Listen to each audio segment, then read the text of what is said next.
What is going on, YouTube world? I'm your brother Reza, and this is KRT LYFE, KRT LYFE with the Y, and this is a 5 and 5. But this isn't just any old 5 and 5, because right behind me is my E55.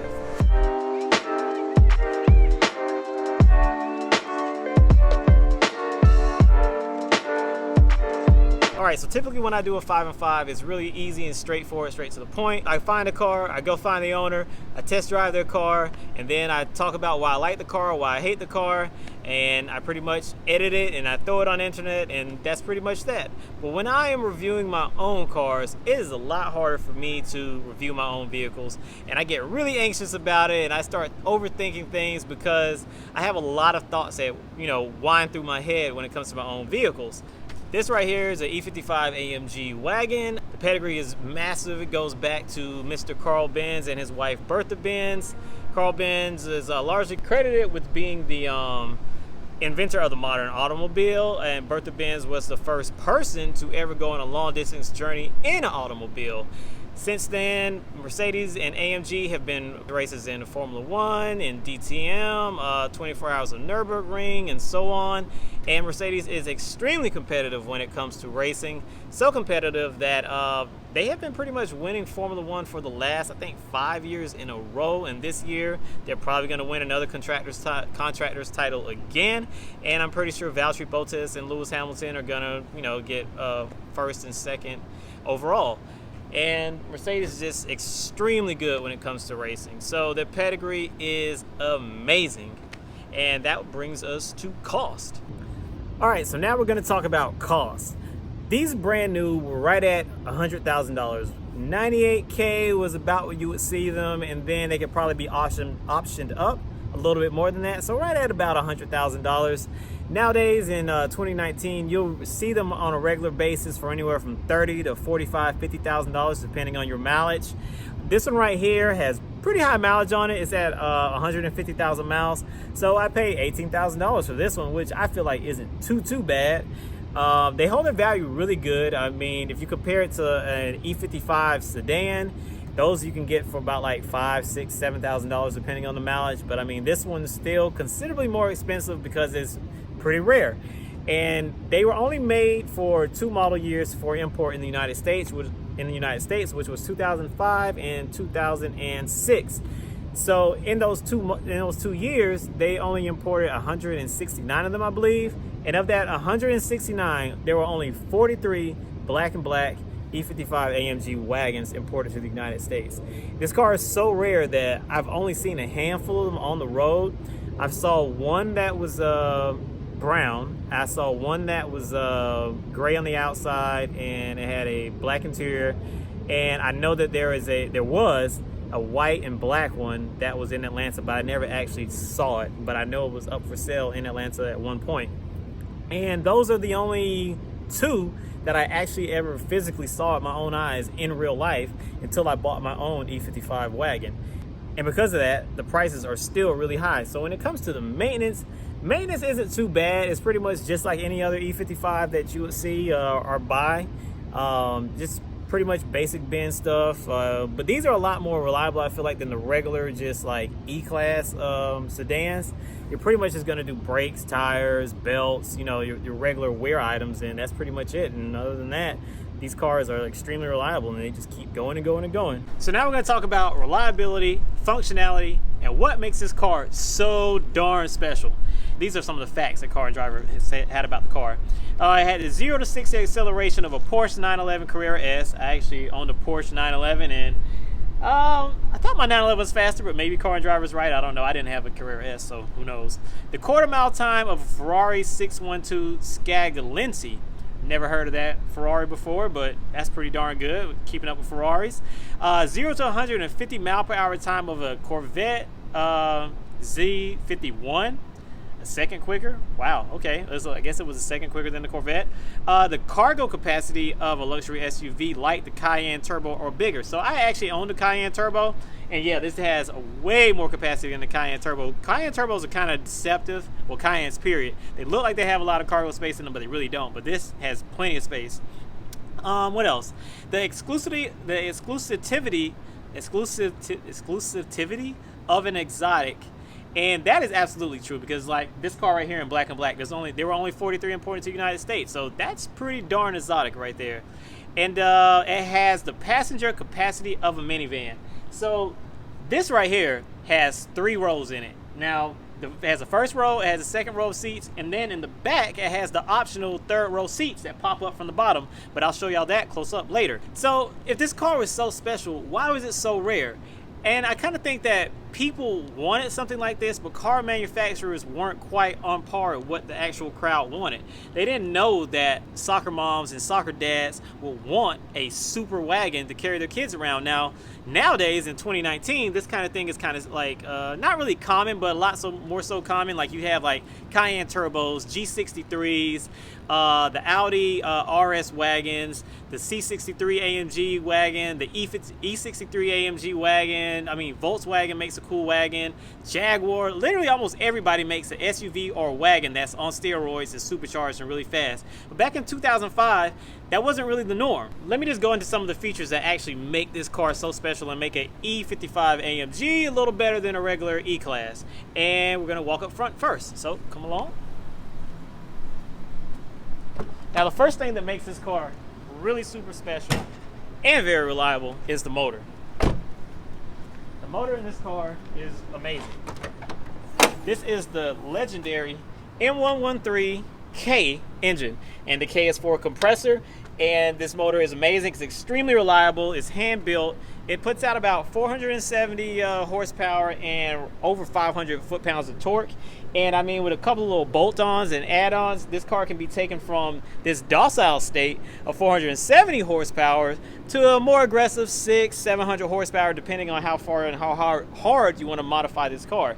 So it has lots of potential, lots of room for improvement. The transmission is also very strong. It has, I think, a 5-speed automatic transmission, which is like, but it's the AMG version of that 5-speed automatic transmission, and it's also very strong. And this car is miraculously reliable when it comes to the mechanical build of this vehicle. So the motor is extremely robust and really strong and extremely reliable, and that's one of the best parts about this car. But there are other things besides just the motor and transmission that make these AMG cars that much better than the regular Mercedes. And let me go show y'all real quick. You come over here, we get to the brakes and the wheels. So you get the AMG wheels, which is a little bit nicer than the stock wheels that came on these back in the day. And it's also a staggered setup, so the rear wheels are wider than the front wheels.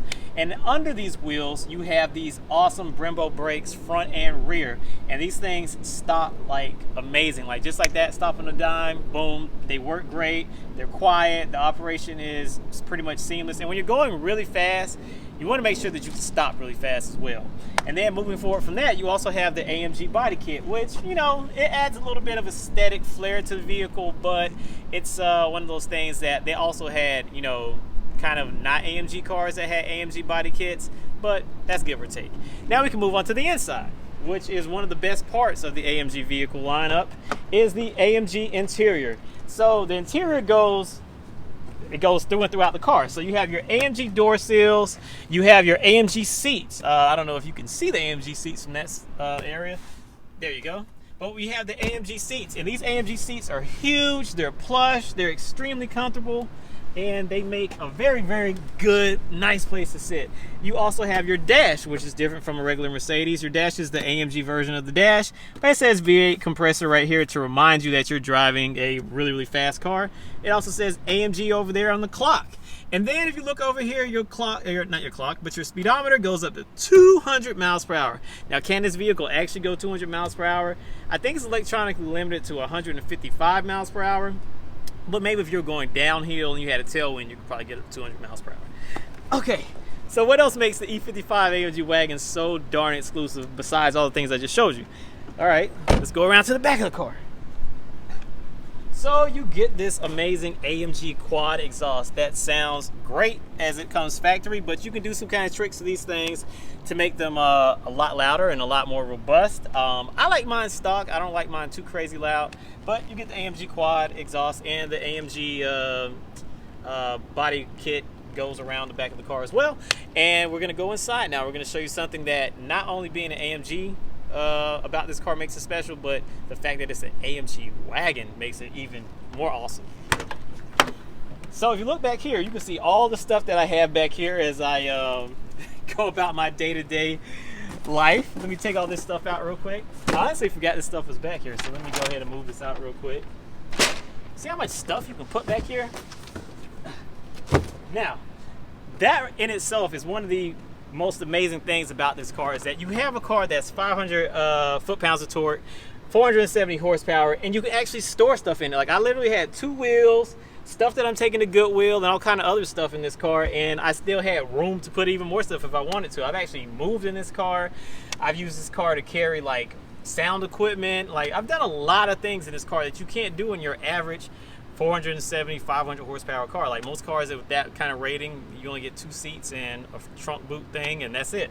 So, other things that make this car special. 70 cubic feet of space is how much room is back here in this car. That's with the seats back all the way down. I can lay down in this car if I want to. I can fit in here and go to sleep if I need to. And this one also has another really cool feature that I can show y'all real quick that I was talking about earlier, which is these right here. So these are the seats that the 3rd row seats. So you pop that part up, and then you take this piece and you yeah, so then you move this piece like that. They even have cup holders. Boom. So now you do that and that, and yeah, there's some pieces under here that are the headrest. You put the headrest up, and you got a 3rd row seat. Now that is just plain old amazing and great, and I can probably actually fit myself back here. Let me try real quick, because I've never actually done it. Yeah, I can actually ride back here if I needed to, and there's seat belts. Look at that. So I can clip my seatbelt in like this, and I'm a grown man and I actually fit back here. Like, that's kind of astonishing. So while I'm back here, let me tell you about one other thing that's really, really great about the E55 AMG wagons, and that is the sound system. So to my left right here, there is a 12-inch sub. So picture this, if you will, or maybe it's 10 inches. It might be a 10-inch sub. But there's a big subwoofer right here with the amp connected to it. That's the factory Harman Kardon system, and the sound system in this car is amazing and makes it great for road trips and just general everyday driving in traffic. All right, so this car is super reliable and super functional, as I just showed y'all, but there are a few things about this car that aren't so reliable, so I'm about to go into those now. SBC pump, that thing right there, man, it can go out, and it can go out suddenly and immediately, and you'll get a red warning light across your dash, and it'll say, oh my God, hurry up and go to the Mercedes dealership. It is extremely expensive to fix, but luckily there is a warranty on that part, so hopefully you're one of those people under warranty if it does in fact fail on you. A lot of them have already been replaced, and when you buy one of these, you can actually usually call your local Mercedes dealer, give them the VIN number, and they can tell you if that pump has already been replaced. Most of them have.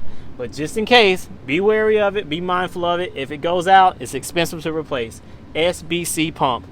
That is #1 Achilles heel in this car. And now we're going to go to 2 and then 3. So 2 is kind of hard for me to show you without actually putting the car up on a lift and all that kind of other ridiculousness that we're not going to do.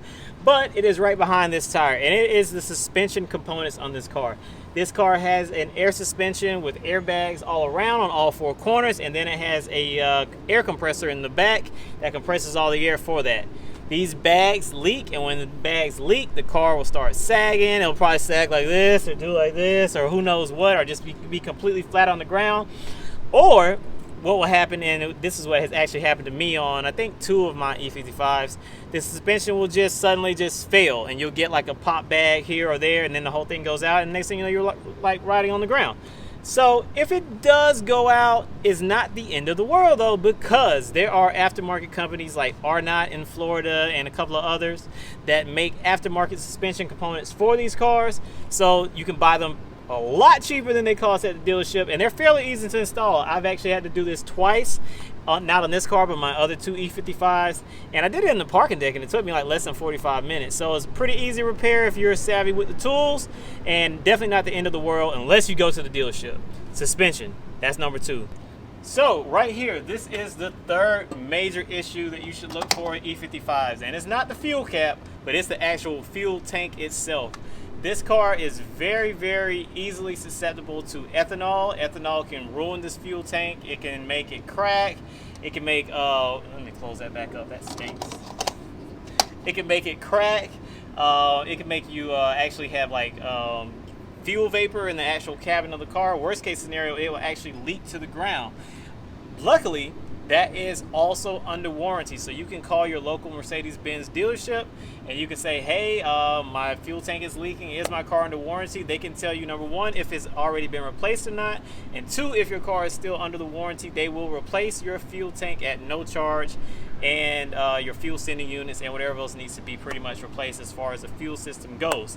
So those are pretty much the only Achilles heels with these cars. I know it sounds like a lot, but trust me, it's not that bad. I've owned a lot of these cars, and yeah, if you really want an E55, you can work around all this kind of stuff. And now we shall test drivability.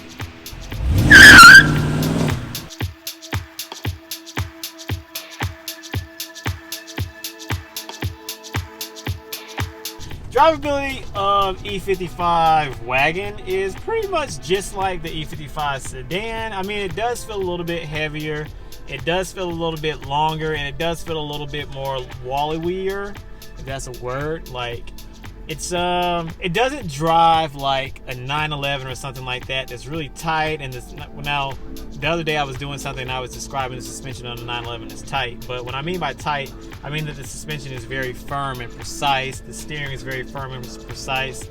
On E55s, the steering and the suspension is not very firm and is not very precise, even if you put it in this little sport mode that we have down here on the suspension. But it's just, it kind of is what it is. It's a big station wagon. It's heavy. It has a lot of horsepower, so it's very, very fast. But it's not gonna, you know, carve through corners like something like a 911 or any other kind of small car like that would. That being said, it is still a hoot to drive because it will destroy tires all day, just like that. But when your traction control is on, your traction control kicks in and it'll stop you from destroying your tires so fast. The seats are amazing and comfortable. Cool seats. All the lights in the dash. Comfortable.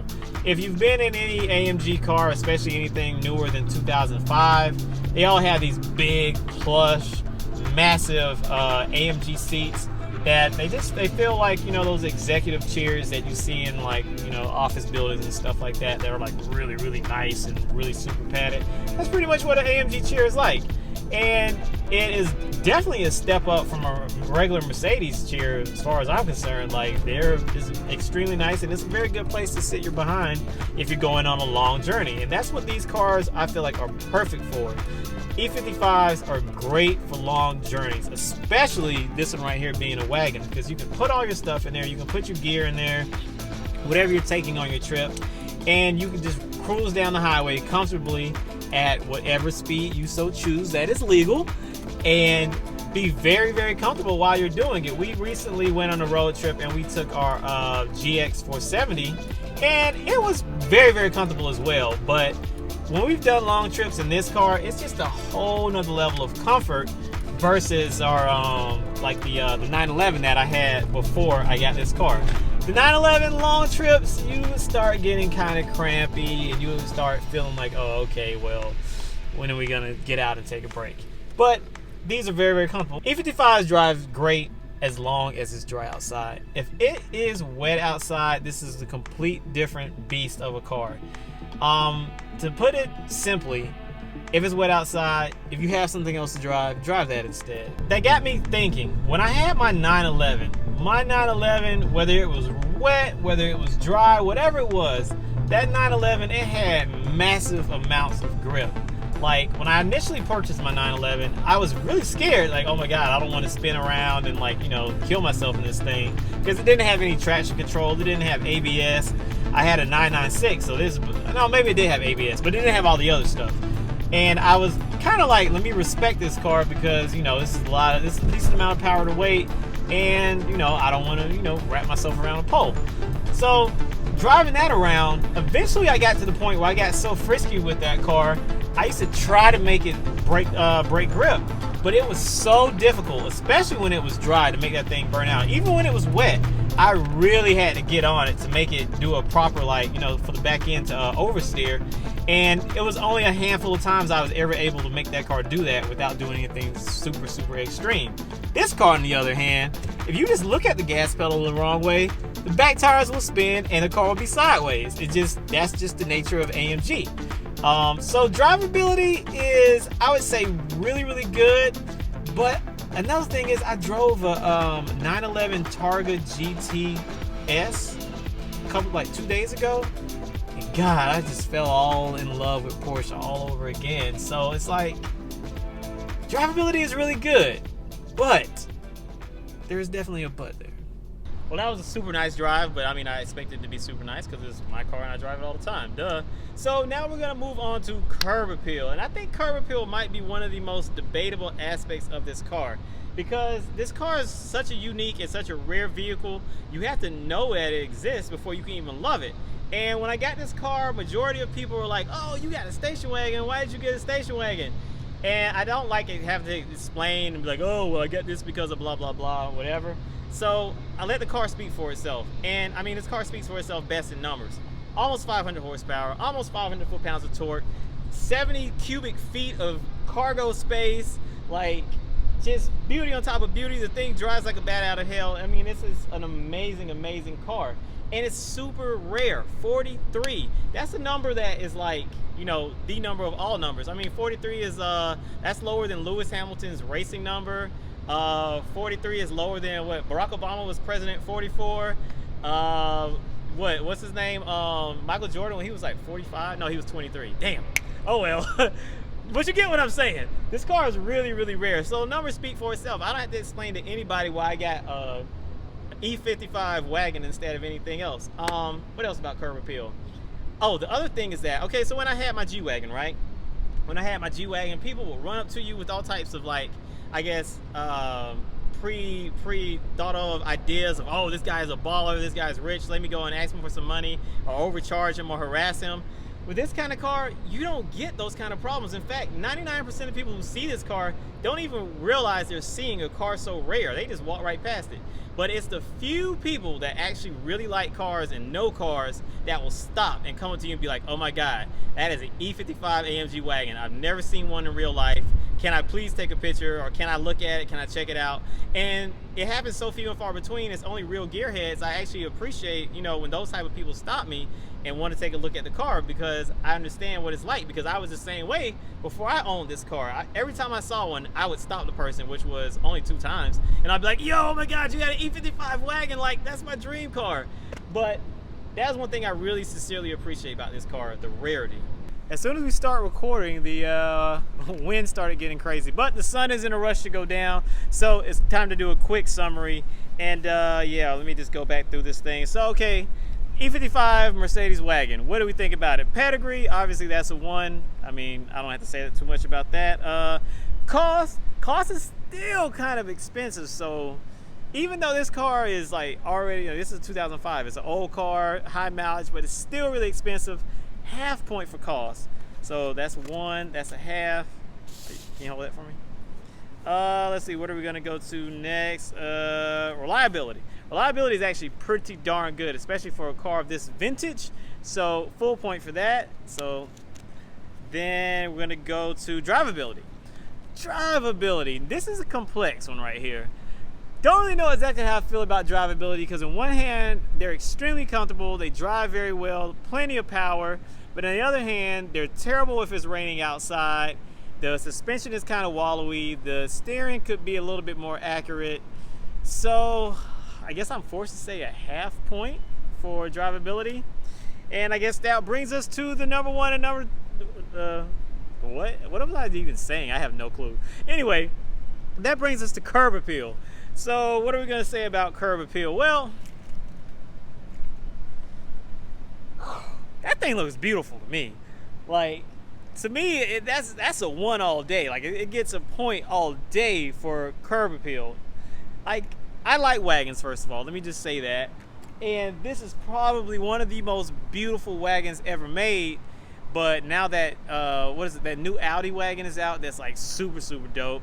There's a Jag wagon out that's dope. And somebody else made a really cool wagon I can't think of at the top of my head. But I love wagons. The new wagons are amazing. But I mean, you got to think, this is a 2005 wagon, and it looks better on the inside and outside than the Astons that it came out at its time, Maseratis, Lamborghinis from the time period looked ancient on the inside. Porsches from the time period just started looking kind of modern. Like even the 2005 996 still looked really, really old on the inside, versus that on the inside still looks pretty comparable to a modern car. So, oh man, I give it a full point for curb appeal. But I know there's a lot of people out here, especially you know, people that live where we live, that are probably gonna say, you know what, man, that's a station wagon, man. Station wagon. I want that Lambo thing, or I want that Ferrari thing. But I don't know. Lambos and Ferraris, they look cool on the wall. They look cool when you have them in your driveway, but you can't drive those cars every day. I mean, if you're daily driving a Lambo, man, you're really, you're a unique individual if you can do that. I mean, I've driven a few, and I mean, just barely test driving them was enough for me to be like, you know what, I would never buy this. But that, I cannot think of an occasion that that car does not fit. Can you? KRT Life, KRT Life with the Y. Like, subscribe, comment. What? Total of 4 points. Oh, I didn't even total it up. Duh. Oh man, massive fail. So anyway, we're gonna keep on rolling. So the total points. What do we get? 4 points total. 1, 2. Okay, 4 points. So I gave my own E55 AMG Wagon 4 out of 5, and this is my dream car. This is the car that I've wanted for a good majority of my life, and I finally got one. We are KRT Life, KRT Life with the Y. Now I'm gonna turn and stare at my car. I'm not even gonna run off this time. I'm just gonna look at how beautiful my car is in the sunset.